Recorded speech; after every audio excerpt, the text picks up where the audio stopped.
Hi and welcome back to the best thing you'll watch this week. You got Chris from Movies and Munchies, myself, Ruben from Ruby Tuesday. We're going to be talking about the best things that we watched this week. We're also going to be talking about exclusive movies that this week you get 2 in the audio exclusive bit, and their entertainment news and what we are looking forward to in Patreon this week.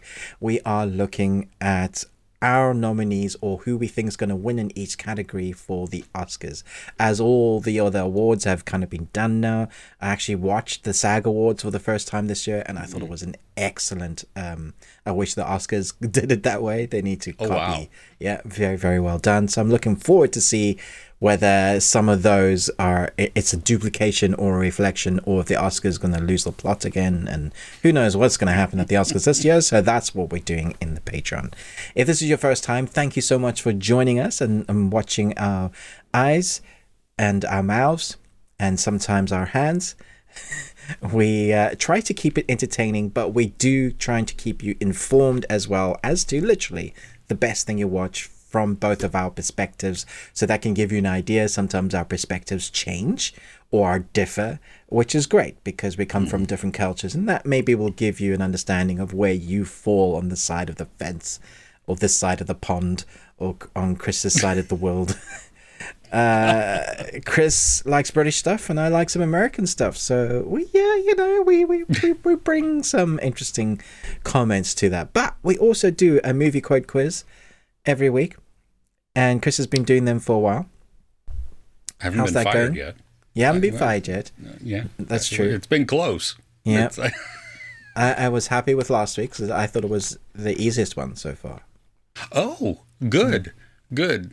Well, this week may not be as easy. I don't know. Okay. Did anyone win?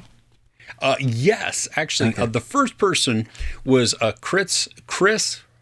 Sorry, I'm words talking hard. Chris Retzlaff. Now, I appreciate this because Chris knew the actors and the scenes and described it without giving away the names of the movies, because he didn't want to spoil it for everybody else, which I thought was kind of cool. So extra, yay. Yeah, so good. I mean, at least we know that you know what it is. I mean, sometimes, if you go too vague with something, then then you're like, no. It's a movie, kind of. And it has an actor. Yeah. And they said some words. Yeah. But last week's answers, just for everybody, was Hot Rod, Sherlock Holmes, the first one, with Robert Downey Jr. and Jude Law. And then the final quote was Pirates of the Caribbean, The Curse of the Black Pearl. Yes. I got 2. Nice. Hot Rod I haven't seen since it came out. Oh, dude, you should rewatch it. I was so late to the game when that came out, and I was like, oh, I don't know, because I'm not a huge Andy Samberg fan, but watched it and was like just instantly enamored by it. I mean, it was like totally my sense of humor, just so ridiculous, and I still, the music scene, the song where they're all walking down, and it's just this building anthem with all of the rioting and chaos and looting happening behind them. I barely remember it. I need to go. Yeah, I need to watch it again. Oh, yeah, definitely do that. Okay, are you ready for this week's? Yes, let's do it. Okay, first one. Nothing suggested in the last 3 minutes has been better than Smashy Smashy Eggman. What? You know the movie. Yeah. Okay. Number 2. Dublin, huh? Let me tell you something about Dublin. Dublin is a city of chances and cheats and backstabbing snakes. It's a city where the worst of humanity collects the poison of their country. I wouldn't advise you go there. Okay. Last one.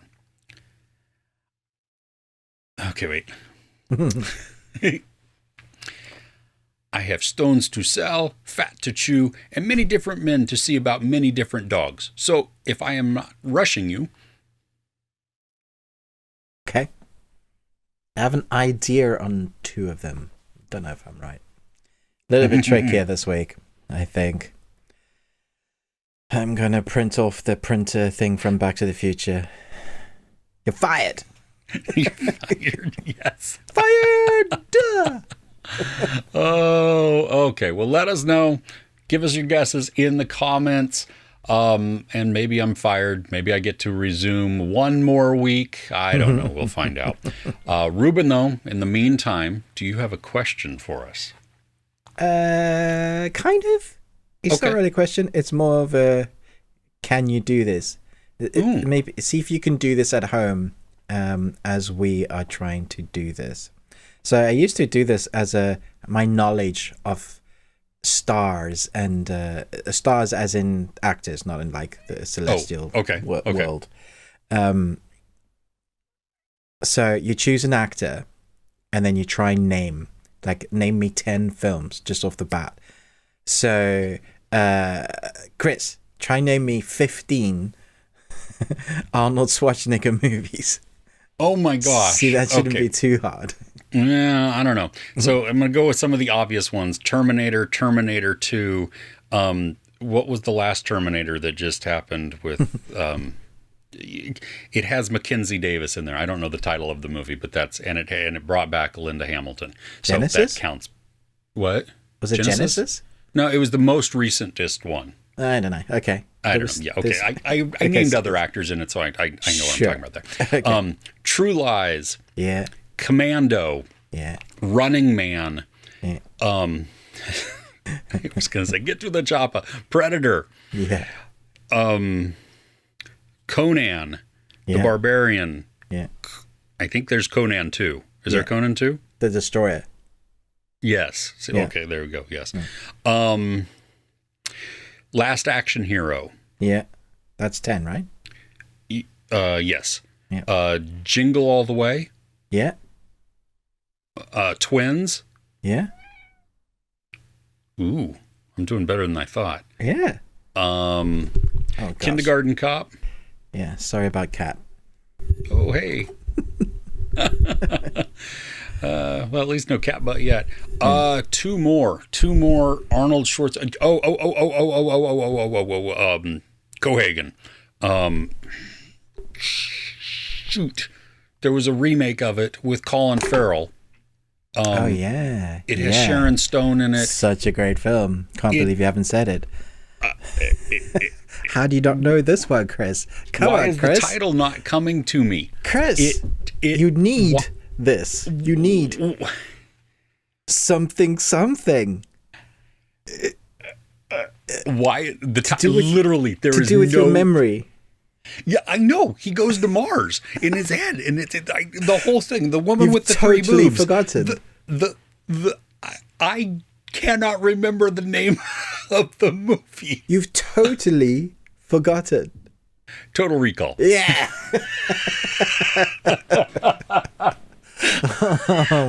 Thank you. Yeah, okay, one more Arnold Schwarzenegger movie. Mm-hmm. Crap. Yeah. Maybe he's only done 14 movies. No. I can think of 3 more. Did he do one with no, that was Billy Crystal. Running Scared. Oh, didn't he do the one with Jim Belushi, Red Heat? Nice. I still had Hercules, Red Sonja. You did The Running Man? Yeah. Yeah. Yeah, there's a few more in there. Eraser, The Sixth Man. Eraser. I love Eraser. That was cool. That railgun. Yeah. Very cool. Oh, well done. You did it. Let us know in the comments below. How many did you get, and how many have we missed that we've gone, why didn't you know this one? Because sometimes there's ones you're like, what about this one? Or really Total sneaky Recall. Ones, like where he plays a cameo, or he's not in it for very long. Because you have the one with Sly. He comes in Expendables. He's in the Expendables. Yeah, one of the Expendable movies. Yeah. He's in one with The Rock. Where the Rock is a bouncer. Welcome to the Jungle. The Rock is he's a wannabe he wants to open a restaurant, but he's a bouncer, and he has to go and collect the rundown in America, but Welcome to the Jungle in the UK, right? Oh, really? That's what different that's titles. Funny. Yeah, and in the club, there's this like handshake with Arnold Schwarzenegger, and like a changing of the hands or a baton passing. Like, you do the big action hero stuff now. That's cool.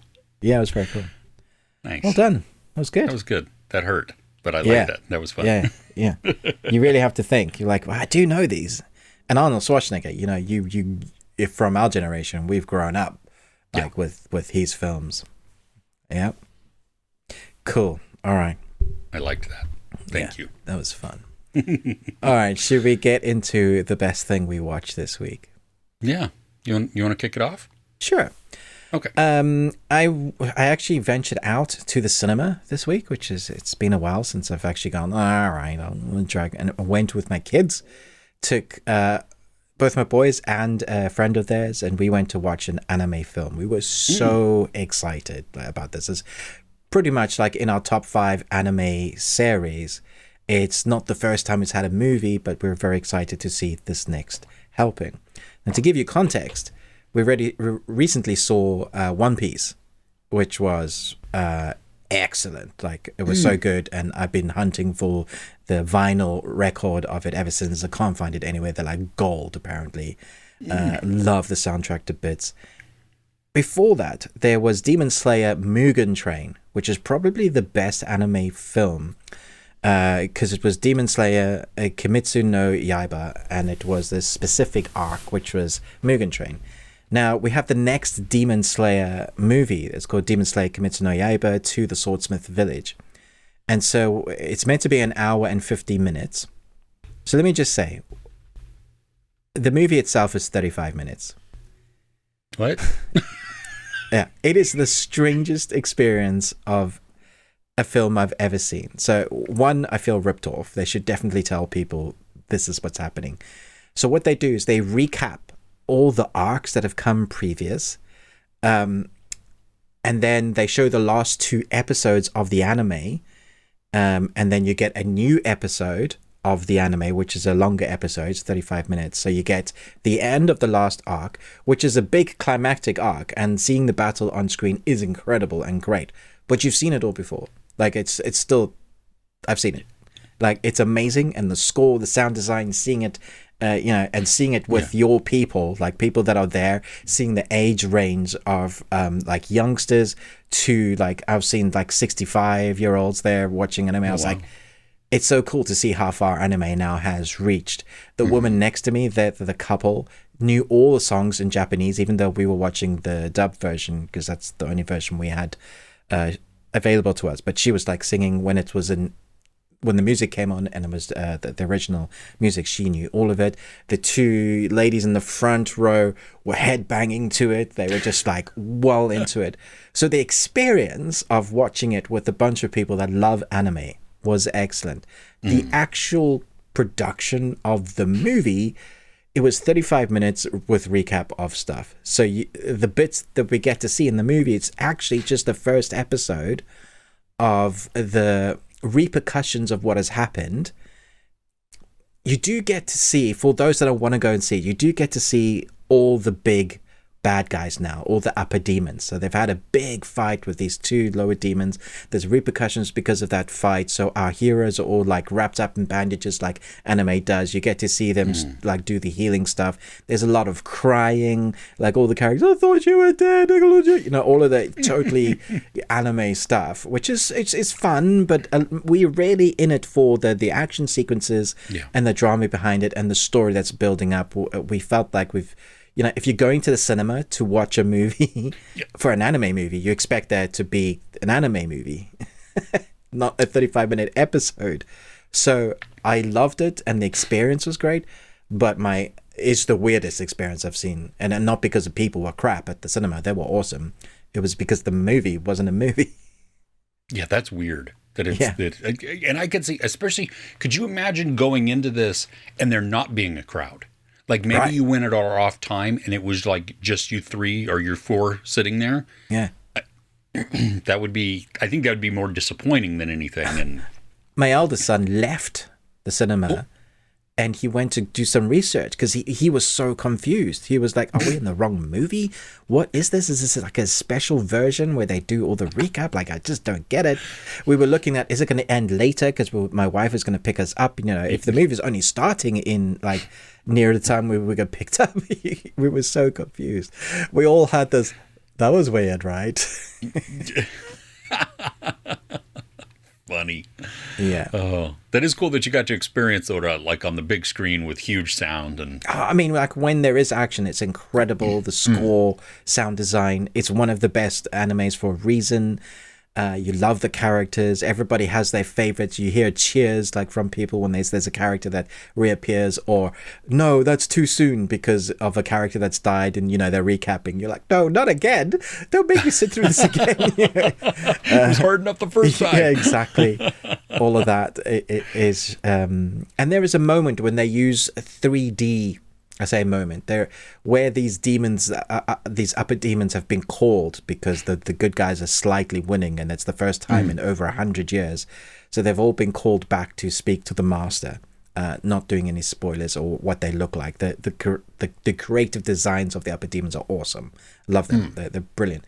But the place where they're at, they had to use 3D to basically explain it, because in the actual manga of it, it's all like it's corridors, and it's very hard to show the 3D of the world. So it's one place where I think they've done better at the translation into anime, because the world is like a pocket universe, or a world within a world, and it's like corridors and like a puzzle within its inside, and like a gravity doesn't really mean anything there, and it's all over the place. But the 3D made it work so well because you get an understanding of the crazy place that they were in. Which gave it like an air of supernatural ability, and then so you're dealing with demons and stuff as well, and you're starting to understand how powerful these guys are, and so you worry for your heroes, which is really nicely done that way. So I was like, the bits we got are excellent. I just wish there was more. Yeah, especially going in thinking you're watching a longer movie, and you really just are getting an episode. I mean, that was shorter than The Page Master. That's the shortest film I've ever seen. Page Master. Is that the one with Macaulay Culkin? Yeah. Voicing? Yeah. I never saw that. Yeah. It's got Christopher Lloyd as well. Oh, wow. Huh. Okay. Well, ready to move on? Yes. Okay. So my watching this week has been a little weird. It had slowed down. I was out of town over the weekend. Yeah. But we had been wanting to watch as a family, like my kids, for whatever happened, they never got to see this one particular movie. And my wife and I quote it sometimes, at least different parts of it, like small little pieces here and there. And we wanted the kids to have some context for it. And I wasn't sure if it was going to hold up, because it's one of those late 90s, early 2000s movies, and because you have Jason Biggs from... I was gonna guess what it was, but... Yeah. Oh. I was going to say Basic Instinct, but I don't think it is. That is not one that we have watched as a family. That's one we quote. Sorry. Jason Biggs, I have an idea. Okay. Okay.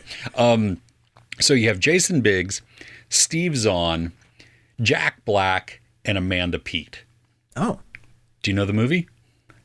Jason Biggs, Steve Zahn, Amanda Peet. I like all of those.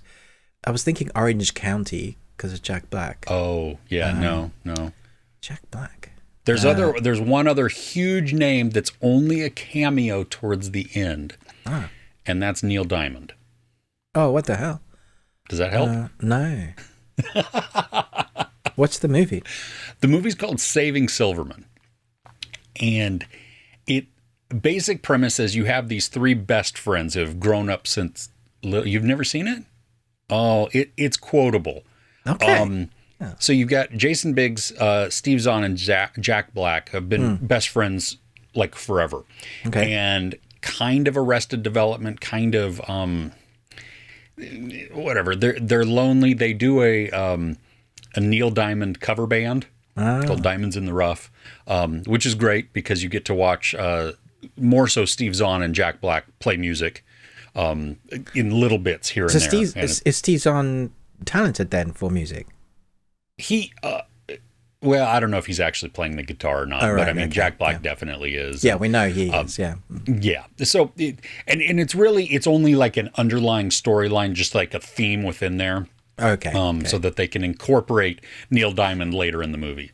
That's basically how it is. But, none of them have girlfriends, boyfriends, anything like that. No significant others. They strike out in the world of love. And Jason Biggs, his character, has the one and only that he was just in love with in high school. She moved away. Right. And so now as a late 20-something or early adult type thing, he's pining over not having that one and only person anymore. The missed opportunity. Exactly. And they see Amanda Peet at a bar, and she figures out that she can be very controlling, and she can control Jason Biggs's character because he's just so meek. No. Okay. And so then while he appears to be happy because of how he's, because he's got a relationship and everything. I mean, it's a total dysfunctional relationship, and we see that. But Jack Black and Steve Zahn, they then realize they've lost their best friend to Satan. and so the whole movie is them trying to get him back and trying to thwart, and so it's a bunch of stupidity. I mean, it's definitely there's slapstick comedy in this. The lines are pretty good, actually. I was surprised at how well the humor held up. Like, I still laughed out loud at a lot of things. Okay. Which I was not expecting to do. Honestly, I thought when we went into this, I thought this is just going to be something that the kids can watch so that they understand all of the context for the quotes that we do. Like, dude, if the nachos stick together, that counts as one nacho.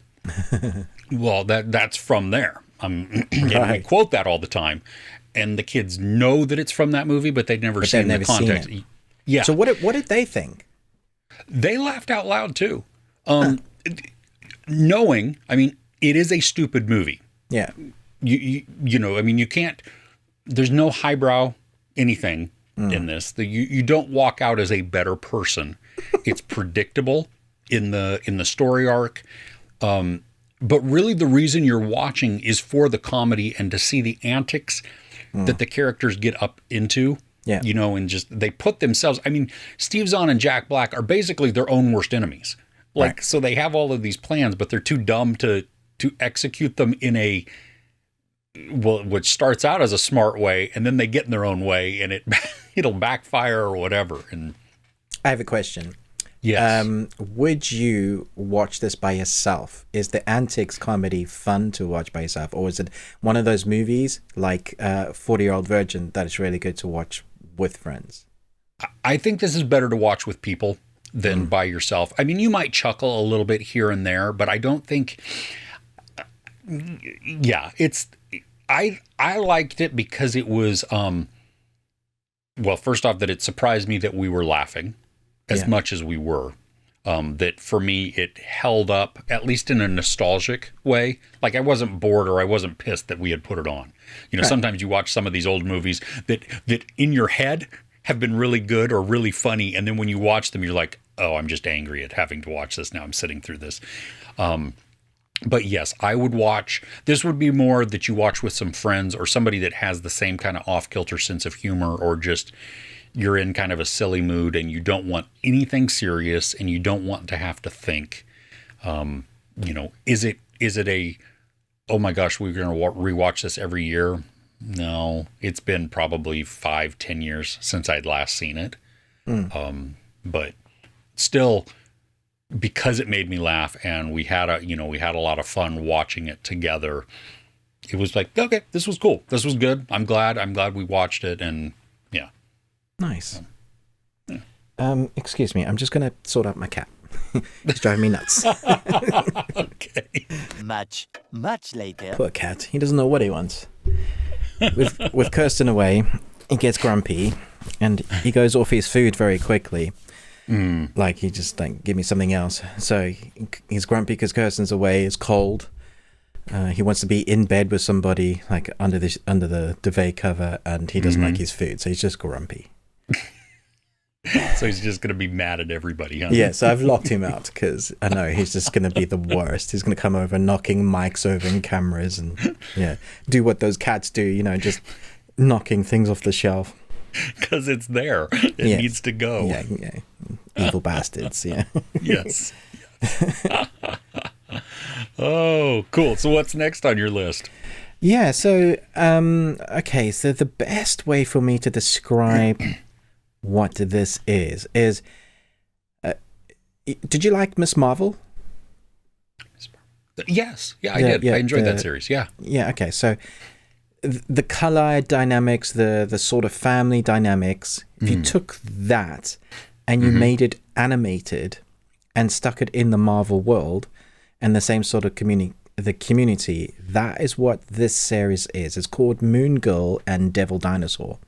It's set in the world where the Avengers are around, but the Avengers never come to them because they're like, one of the lines is they're on lower 14th Street or something, and the Avengers have better things to do. But this is really fun. I think this is one for the whole family. It's clean, but it also has like the moral of the story. It's up to date with the lingo, but it's also up to date with actually decent storytelling.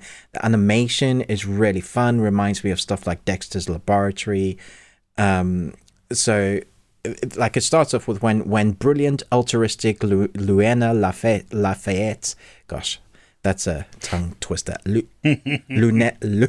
Lunella Lafayette accidentally brings a dinosaur to the Lower East Side. She finally has the brawn to match her brains and protect her community.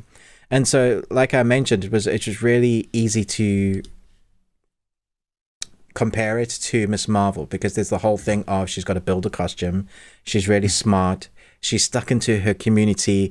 There is something like there's rolling blackouts in her community because something is wrong with their power grid. And the first episode has her going up against a super or like a villain, like electricity villain. Obviously, that's where it's going to go. And so she's got to work out what does it mean to be a superhero, as well as juggling being at school. Her costume, she gets a friend that's super into social media and wants to kind of put her out as like the brand of them too. So then you have like this nice new team. You have the dinosaur, which has it's red T-Rex with horns. So it's from a world, we don't know much about it. I've only seen the first episode, I should say. So there's 5, I think, at the moment. And the first episode is fairly long. It's like 35-40 minutes. So they give you a nice helping. Loved it, what I've seen of it. But the actual name of the dinosaur, like translated, she asks, like, what's your name? And he goes, the classic cartoon stuff. And she's just like, oh, really? Let's shorten it to... which is really fun, but it's something like this dinosaur will like destroyer of worlds or something, and you're like, there's a story behind that thing. But he's also really intelligent, so he's cute and funny, understands everything, obviously doesn't like his own planet, wants to stay with her, and they do this team up.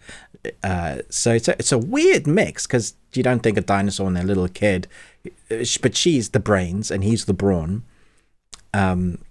And it very quickly becomes something that you could easily watch, like just want to watch, stick on an episode and you'll laugh. And the fact that it's in the Avengers world makes it nicely, it's its own thing, but you feel like you could see someone else appearing or stuff happening around, there's reasons they've put it in there and it feels like it fits into the Marvel world without you ever having to watch it to be connected to a movie universe or a TV series. But it is part of that world, which I think is probably what Marvel should be doing in the future, because people don't want to have to watch something, and then it's not fair on them. Not everybody has the time or is not into all of it.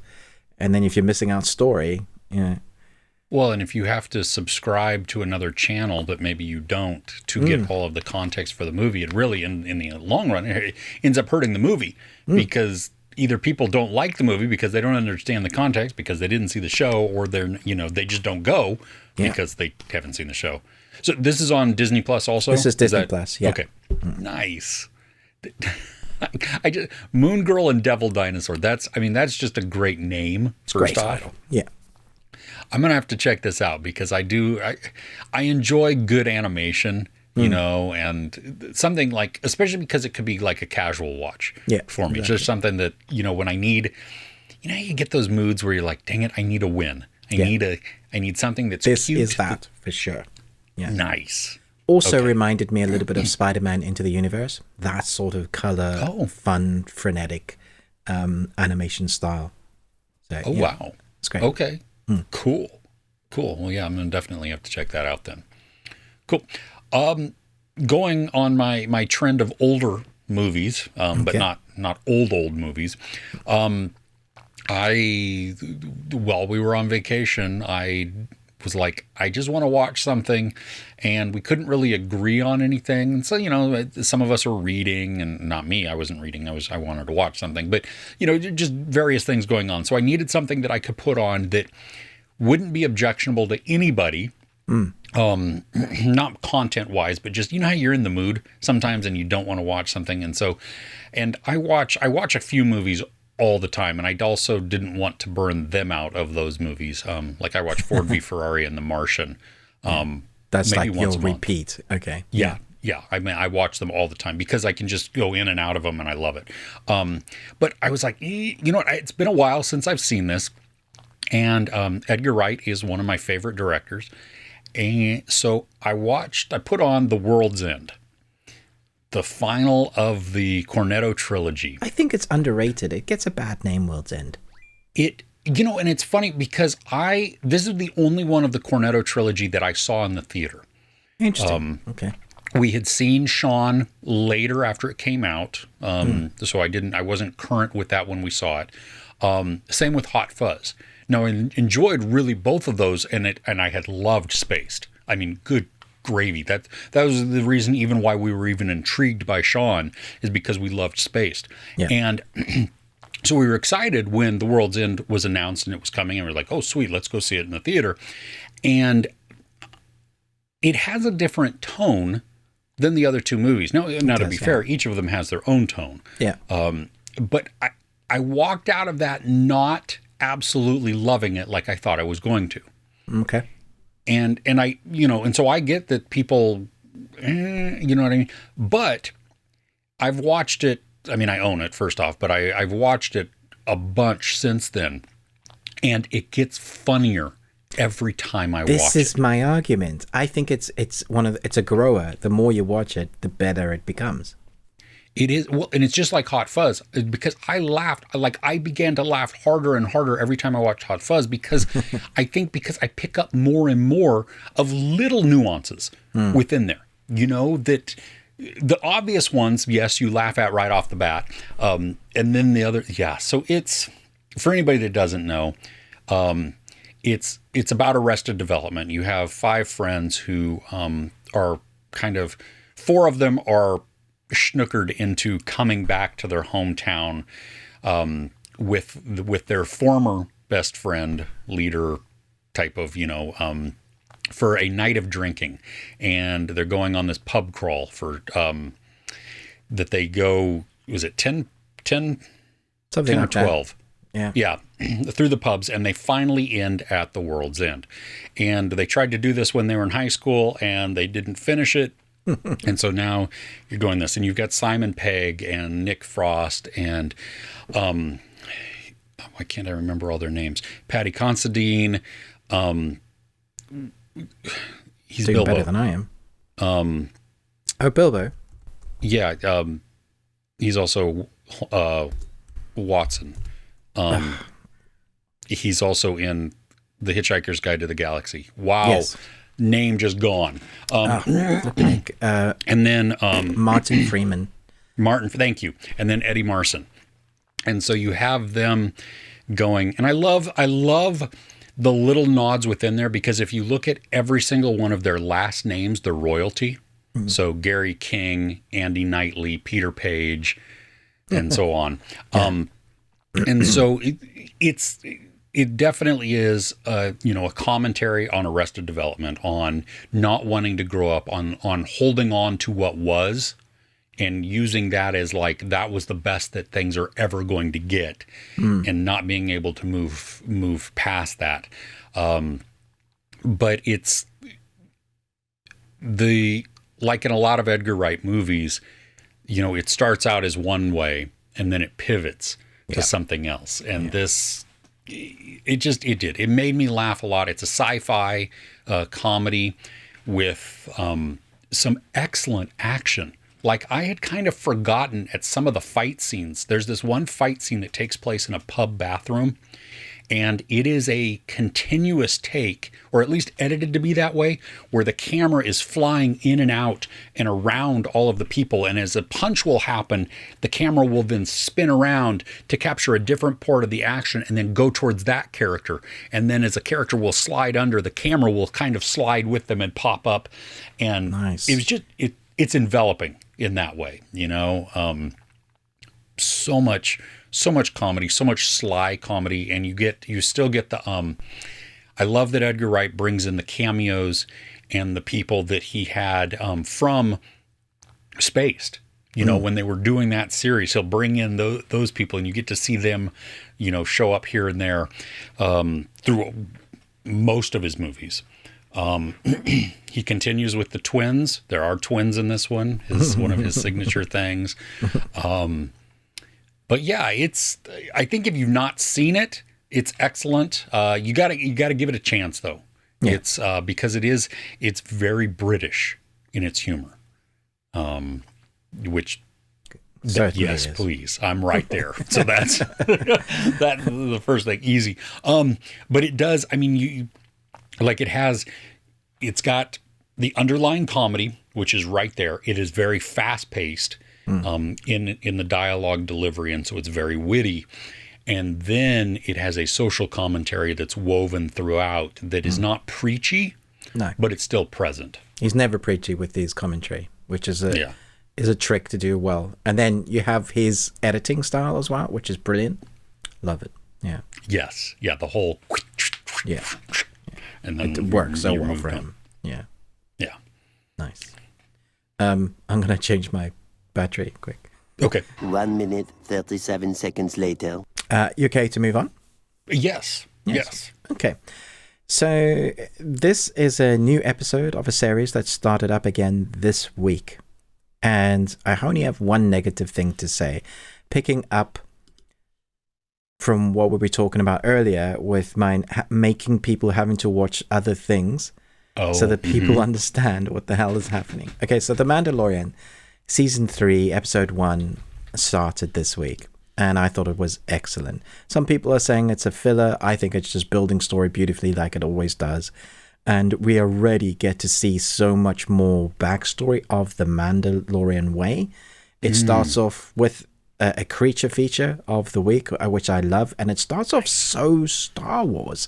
Like there's a walk that Grogu and the Mandalorian walk through, just like, like on Tatooine or an alien planet. And the amount of new creatures that you're seeing that are Star Wars, they've really lent into that now. It just felt so right. And a lot of the stuff, I was surprised, is practical. Animatronics, real creatures or people in costumes, not doing the CGI thing, which I think helps so much. There's a particular creature that if you haven't seen it, people are like, is it this creature? I believe it is. Wonderful to see that included. As a starting off, you kind of understand now they've taken a different tack. We're kind of moving away from the previous stories of where the Mandalorian was just trying to take Grogu back to the Master. And so now, because he is with him again, it's more about the Mandalorian finding redemption, which is why this episode is called The Apostate. And he wants to find his planet, although his planet is meant to be decimated, glassed over from the war and poison. But he's going to go and try and find it because the only thing he can find of redemption is on that planet. So there's a whole big story and arc there. If you haven't watched the book of Boba Fett, you won't know what the hell is going on, because there's 2 episodes in the Book of Boba Fett that are just The Mandalorian. And they're excellent, and probably the best thing about the Book of Boba Fett, in my opinion. I thought they were great Mandalorian episodes. The thing is, it really is the continuation of the story of Grogu and the Mandalorian. And you find out what happens with the story that's happened with 2 seasons of The Mandalorian. And that kind of wraps it up. It's like the end of the season 2, really. And so you could come into season 3 going, I thought Grogu was with Luke Skywalker. Yeah. Wasn't he training? He was like, yeah, you're right, he was. And that jump can be quite abrupt. It's, again, that whole forcing people to watch stuff because they're missing on it. And I think that's stupid. That it shouldn't be. You can have other characters go into other people's seasons and help them, get the bounty hunter to come help the Boba Fett. Great. But don't intertwine that story, because it then makes people reliant. You're forcing them to watch things. Not everybody wants to watch everything. Well, and I think that's true, especially because, Book of Boba Fett was received to mixed reviews. And so people may have not wanted to watch that and so stayed away from it but they like The Mandalorian. And then, I haven't seen this episode yet, but my son was watching it and I heard like the theme music and and I'm like, oh my gosh, like instantly it was like, oh, love that sound. So I need to. It's such a great score. It is on the short side again, so it's 38 minutes, but you still have the intro, like the recap. You have the 7-minute credits, and oh my gosh, it still ticks me off. Yeah, just watch how long the credits are on. I think we forget. And there's no like post-credit scene or mid-credit scene within there, right? I don't think so. No. Okay. Yeah, because it. when you realize that the whole runtime encompasses both the recap and all the credits, it's like, wow, we have a 24-minute episode. Something. Yeah. It's great, and it's done really well, and it's so good to see them back. And I like where they're going with it. I would like some longer episodes with some more story. And forget the 7-minute credits. Nobody watches all 7-minute credits every episode unless they're thinking there might be an end credit scene. Yeah. Oh, but it's excellent. Mandalorian's back. Who doesn't love the Mandalorian? Well, and I really think because of the quality of that storytelling within this show, I mean, you could easily do hour-long episodes and nobody would be upset at that at all. Nope. Don't give us more of the Mandalorian, because it's just, at this point in season 3, it's just taking me off. It's just like, that's it. That is the only bit. And now you're going to make us wait, another 2 years for the next story if we get it. And you always kind of like, yes, let's keep them wanting more, but actually when it starts, give them what they want. Yeah. Question on this one, on this episode, because I know that Bo-Katan is going to play a role, a major role within this season. Does she make an appearance? Oh, okay.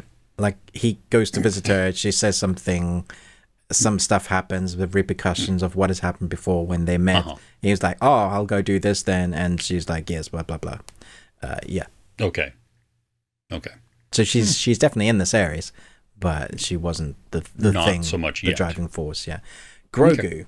Oh my gosh. Grogu is brilliant. The stuff, you need to watch what he does in the background, because I think this is great.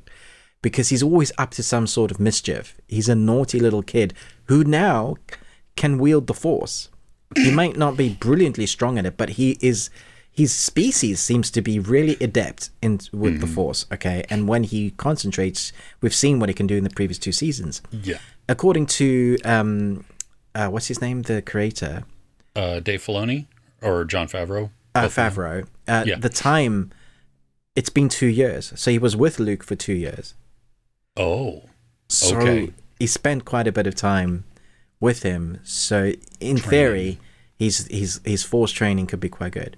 Now, what we see him or how he uses it without doing spoilers, I just laughing my head off. It's pretty funny. And So the dynamic, if you were worried, is still there between him and his kid. Is brilliant. Yeah, that was always the best part, where you would just, I mean, because you could never see his face, you know, Din Djarin's face, and you would just be, but you'd hear the, you know, just and the shoulders just droop just a little bit of just the good grief, and always makes me crack up whatever he's doing in the background, because he's just getting into trouble, you know. I mean, in season 2, we saw him eating the woman's kids. And Grogu's just like, so fun. Yeah, it was great. Oh, yeah, really fun, outstanding. Oh, okay. Again, continuing on my old thing. Now, I did watch. I have 2 more, and one of them was very current. But so funny. My wife, she saw. I don't know how she saw it. I don't know if I was on it. Or what, but she saw the movie poster, and it made me laugh out loud. And then it made her laugh, because she was like, we should do a podcast where I look at a movie poster and I tell you what it is. That sounds great. I'd watch that. I mean, listen to that. Yeah. Because it's, it's been forever since we saw this movie. And I think the last time we saw this, we were both, in college. We may have had our first son, and so it was working multiple jobs, going to school, taking care of a kid, you know, the whole thing there. And so there's a lot going on, and so very tired. And so there were many times where one or both of us would start a movie and then fall asleep, you know. And so have you seen this? No, I don't think so. Well, I saw it. You were there, you know. Anyway, so the movie, I'm going to tell you what she thought it was first, and then I'll tell you the movie. Neo-Nazis who are hooligans who terrorize people on a train. American History X? No. Pie? No? What? I don't think you're going to get it. Okay, cool. Trainspotting. Oh, what the hell? Because Ewan McGregor has a shaved head on the cover. And nice. So I think we need a segment in this podcast where we get your wife to look at movie posters and she can tell us what she thinks it is. It was so funny. I mean, we were both laughing so hard, because it was like, I was like, you've seen this? And she goes, no, I haven't. And I think that was one of the ones that we both watched together, except she fell asleep in, because we were just so tired. And, you know, so for her, it's watching it for the very first time. And me, Amazing. It's been, I mean, it's been probably 15 years since I've seen it. It's probably been that long for me as well. It is, like, I enjoyed it, but it's not one of these movies that I will watch all the time. Again, even after rewatching it, you know what I mean? It's because it's kind of horrifying, but it's also kind of funny. But then there are these horrifying moments, and like the scenes that always were in my head were as Ewan McGregor's Renton is detoxing in his room, and it gets very long, you know, and he sees different things, and then there's the baby crawling on the ceiling. Always remember the baby. Yeah. But why he sees the baby on the ceiling, I mean, not only because he's just coming off of drugs, but what happens in an earlier scene, I had forgotten about. And so that was like I was like, oh my gosh, I was not prepared for that. I mean, you know what's going to happen once you see some of the character reactions, but for Danny Boyle to then show it was like, oh gosh, that's so, but the dynamics between all of the characters are just, I think it really works, you know, and having the voiceover, the narration of telling us this story that we're watching play out in real time, but almost feels like a big flashback, like a memoir almost of what was going on. And the struggle of, do I, you know, he's got good parents who care about him, who don't want him on drugs, Yeah. And yet you watch him keep falling back into that lifestyle. And because of the people that he's surrounded with, For sure. and surrounded by. I do like all of the focus on like minutia of like things that just don't matter. Like, what's his name? The character's name is Sick Boy. Jonathan Rhys Davies. Is that his? No, that's not who it is. Oh, I'd have to look him up. But he's obsessed with Sean Connery movies, and so you have that dialogue going on just interspersed throughout. And you have Robert Carlyle, who is brilliant in this, but just as a bad guy and just volatile. Johnny Lee Miller is Sick Boy. Thank you. That's the name I was looking for. Yes. And I knew it was 3 names, just not the right names that I chose. But it, have you said it's been quite a while since you've seen it? It's been ages, yeah. And for that reason, I tend not to gravitate towards the heavier stories. And it definitely has its heavy moments. But I remember it having quite an impact on me just for a filmmaking stance. That was kind of when, I saw Danny Boyle as one of the best directors. I'd seen a few others. I don't know when The Beach came out, but I remember loving that as well. But also, this cast, Kevin McKidd is in there, James Cosmo. As you see people coming on, Kelly MacDonald, you're like, wow. I just keep seeing more and more people, and you're like, wow, that. And I got to tell you, if you watch this movie, especially because of how young Kevin McKidd is, like I looked it up on IMDb and was trying to search for anything because he looks absolutely like he could be James Cosmo's son. Yeah. The resemblance that they have in their facial structures and just everything. It was like, whoa, that is. But yeah, I haven't seen T2. Have you seen? I was going to ask. I haven't. No. Okay. Yeah, I will want to go back and see that just to see how, especially now that I've seen this recently. Yeah. You know what I mean? To see, because now it will actually make sense as a tie-in versus me trying to remember what happened and who the characters were. Yeah. But I did, while I was looking at this, because I was just like, oh gosh, okay. And then IMDb gives you like different movies. Like if you liked this, then you might be interested in this. And it showed me a picture of a movie that I had seen probably around the same time and haven't seen since. And it's also by Danny Boyle, and it came out a couple years earlier. And so I'm going to try and I think watch it this week if I can. But it's Shallow Grave. Oh my gosh. Did you ever see that? Amazing movie.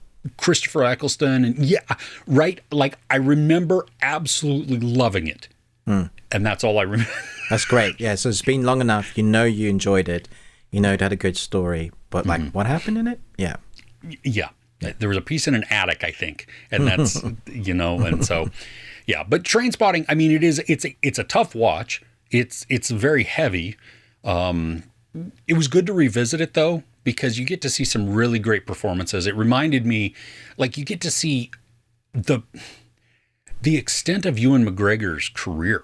We've seen him recently in the last couple of years as Obi-Wan, and he's done a whole bunch of different things throughout, but he's really young in this one. And to watch him playing this and still being just very charismatic. And so good. Yeah. So it'll probably be another 10 or 15, maybe even 20 years till I watch it again. Because maybe there'll be T3 by then. Yeah, I don't know. We'll have to see depending on how T2 ends. Right. Yeah. Oh goodness. Oh, so you have more on your list? It's not the best thing I watched, but it's one that I wanted to talk to you about. Is this on your list?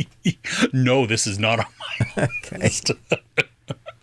I watched a film this week. It was a movie. It had a runtime and some actors. It did. Yes. And I was actually really looking forward to this movie because of the synopsis and the premise. I thought, this sounds great. I would recommend watching the director's earlier film, Grabbers, which is excellent.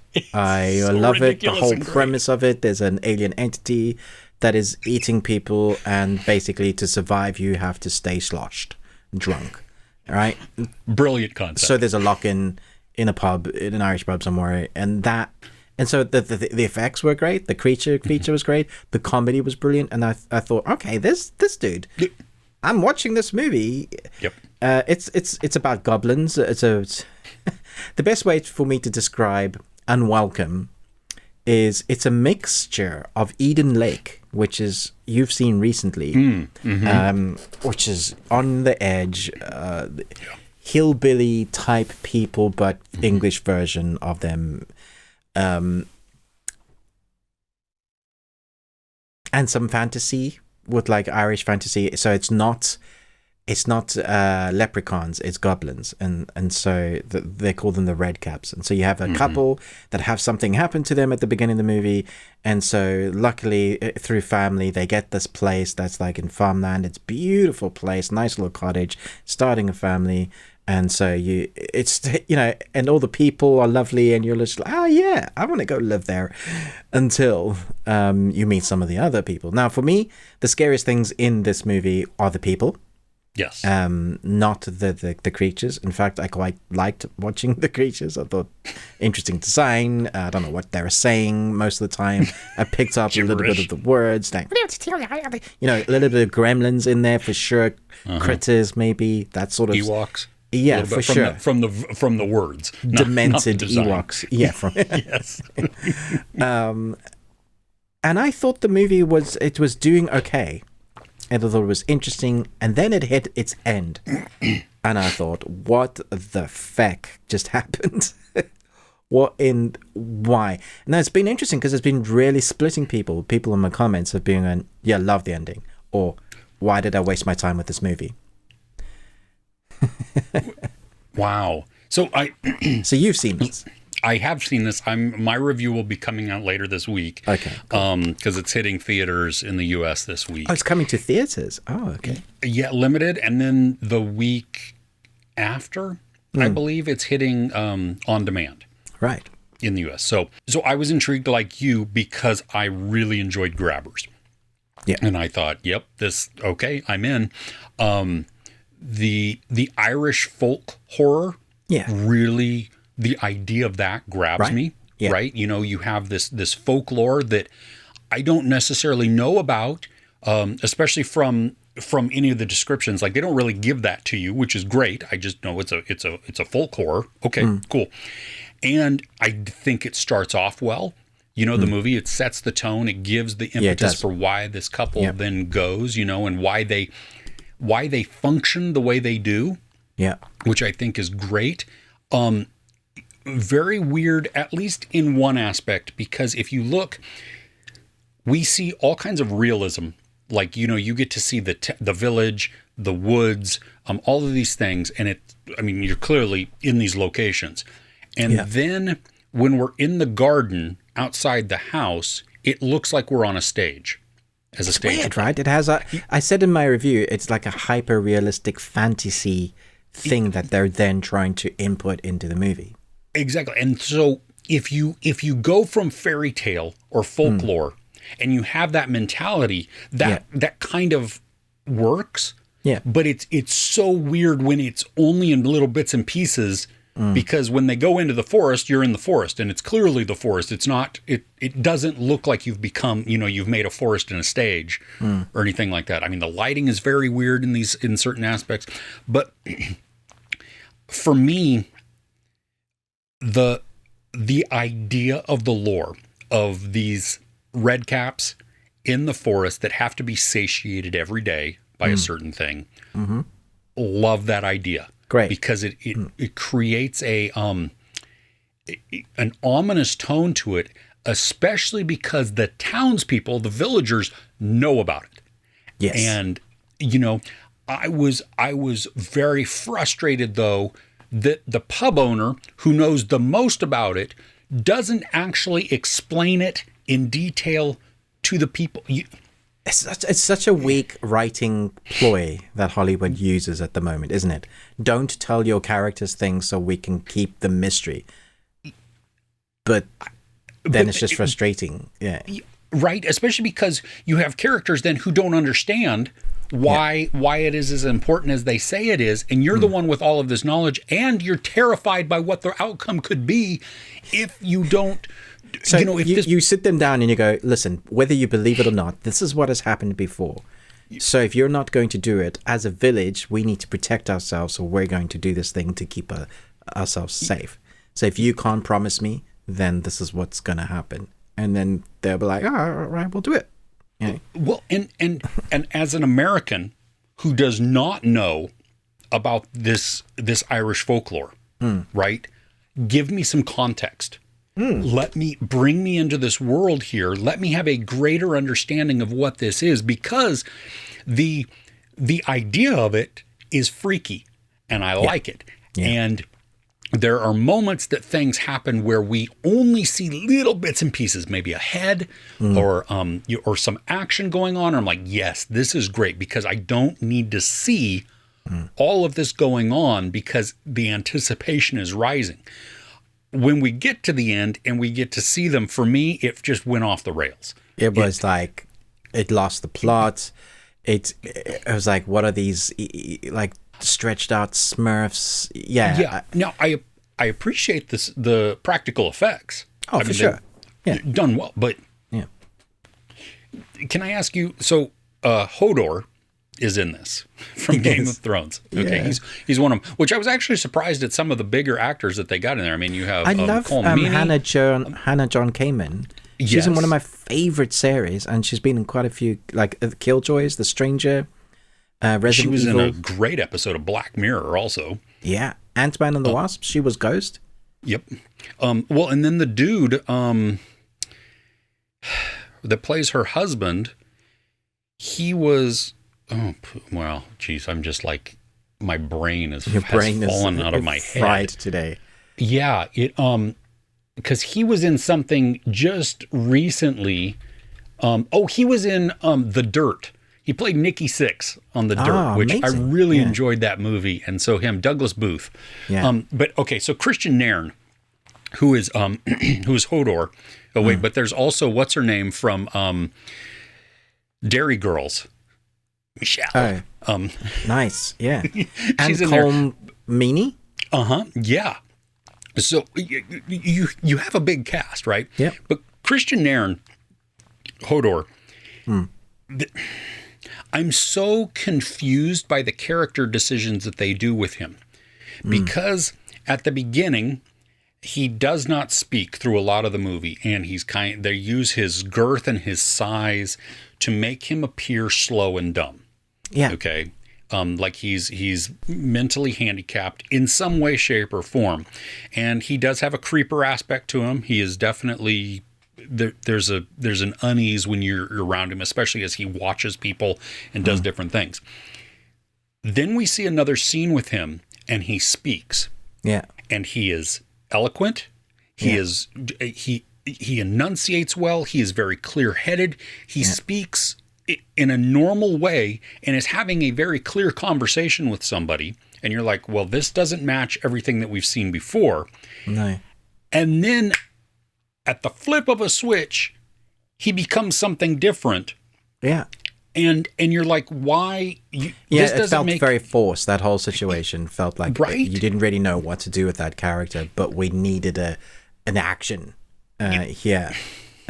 So let's just do this. Someone in the script says, "Can we just have this?" And the director's going, maybe the director, and that wasn't written in the script. We need this to happen because we want the character here to do this, to experience this.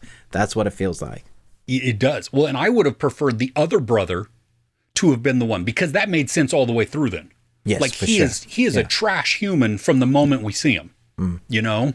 I thought there was a little bit of a redemption story with the Hodor character. And that would have been nice. That might have been a way I would have explored that a bit. Yeah. Yeah. So there was definite issues with this. Then when we get to the very end, I'm like, I was laughing my head off because there was something that was happening. Sky, skulls. Yep. Really? Okay.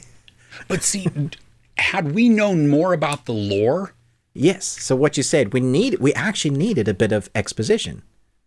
They didn't tell us anything. Yeah. So the first part of the movie is done really well, and it sets up some fun tension and just, this feeling of dread almost, because you get these scenes where you look at something or a door will open and you'll hear a sound and then the character will look back and something is now gone and you're like, ooh, okay, that's cool. And then my suggestion would be, if you like this sort of thing, go watch the director's earlier work, Grabbers. Yes. Yeah. Well, even if you don't like this sort of thing, go watch Grabbers, because I think Grabbers is great. I love Grabbers. What a unique concept. Yeah. And so, yeah. All right. I know you got something else to talk about. I have one more. This came out this week, and I watched it. I haven't even done a review on it yet, at least as we're recording this. It's a French documentary series on Netflix, and it's longer than, like, I saw it and it almost stopped me because it's 5 episodes that are each about 45-ish minutes. Gosh, yeah, that would have stopped me. Right? So the name of the documentary is Monique Olivier, Accessory to Evil. I've not even heard about this one. Okay. What's this on? Not heard. Netflix. Interesting. Okay. And whoa, it is. It's about a serial killer, of course, and his wife, and it follows. I mean, you get a great deal of context on what happens and how this spans over like 20 years of killings and stuff, and what they know and then what they don't know, but then it really, so you get a good amount of detail on the guy, the one who they call the ogre of the Ardennes, and she then becomes the ogress of the Ardennes, and because it not only takes place in France but also in Belgium, like these killings and stuff, and it's gruesome and it's horrifying to listen to, and it's just absolutely stomach churning. Right. The crimes that they commit, but fascinating as well. Absolutely. The one thing, though, that I wished they would have questioned more, they begin to at the end, but I'll just say it because it's true crime, so it's not really like, and it doesn't play out like a mystery. Yeah, it's not really spoilers, but so you have these crimes are sexual in nature, and they're horrifying, and they're committed against young girls. Cool. So really happy watching. Absolutely. Yes. No, great stuff. From like I think the oldest person was 30, but that was not the norm. They were more of like in the older teen range, but the youngest is 9. Oh. Okay. So I mean, all of it's horrifying and disgusting, but then it's this, but what would happen is this guy would then kidnap, rape, and murder these young girls. Right. His wife, though, would help lure them in, or help drug the women, or that's mental. There is a point where once he's caught, he says, "My wife has nothing to do with this. I was the perpetrator. I was the mastermind, all of this." And for me, in my head, because they had been going back and forth, and they're like, well, gosh, she was under duress. She must have felt afraid for her life. She must have, just to go along with these horrific acts. Right. In my head, I went, she's the mastermind. She's manipulated him. And she is now, like, he is afraid of her. And so he's taking the rap, all of it. You know what I mean? To completely absolve her of this, because there's no other reason why he would do that, because he doesn't necessarily see any women as valuable, or having worth at all. So why would he then absolve her of everything? And I wanted them to ask that question. I wanted them to say, that is frustrating. Yeah. She is the one who is behind it all, and he is actually the pawn, because you learn very early on that he was in prison before for rape and assault, but never murder. Right. And it changed once he met her. Interesting.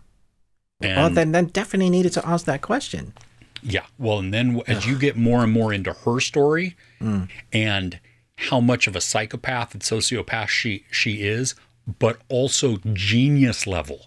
Oh my gosh. Okay. Like they are blown away at her IQ, and her, like everything. Like you begin to really see, like, I think she's the one. Wow. who is, but That is creepy.